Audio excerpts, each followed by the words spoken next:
Pour installer ce verrou à boutons, vous aurez besoin d'une perceuse visseuse, d'un mètre, d'une règle, d'un crayon, d'un marqueur, de scotch, d'une paire de ciseaux, d'un marteau et d'un pointeau, d'un ciseau à bois, d'une mèche de 3, de 10 et de 24.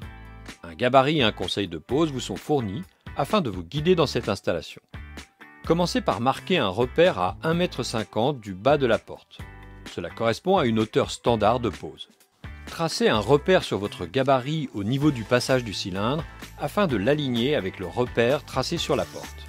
Découpez le bord gauche de votre gabarit si l'ouverture de votre porte est à gauche ou le bord droit si l'ouverture est à droite. Alignez le gabarit sur votre repère et fixez-le avec du scotch. Pointez le trou de passage du cylindre, du logement du cavalier et des trous de fixation.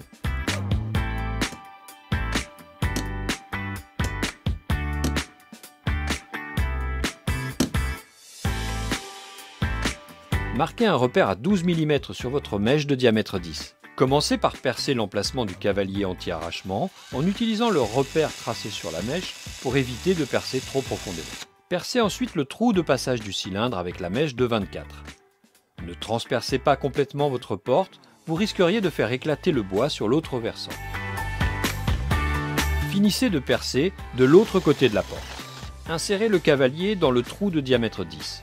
Si vous ne parvenez pas à l'enfoncer, rectifiez alors le logement avec le ciseau à bois. Attention, le cavalier ne doit pas gêner le passage du cylindre. Disposez et fixez le cavalier à l'aide du marteau. Positionnez la goupille anti-arrachement dans son logement et placez le verrou sur la porte. Alignez le verrou parallèlement à la porte. Commencez par fixer une vis.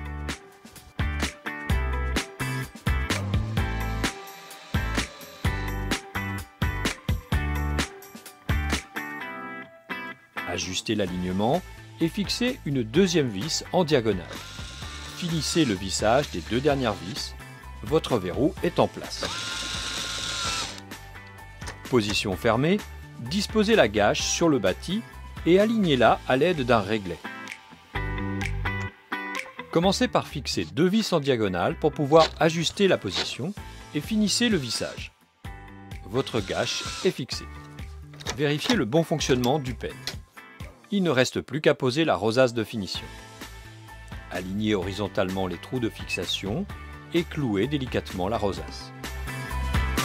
Faites une dernière vérification du fonctionnement avec la clé. Votre verrou à boutons tirard est installé.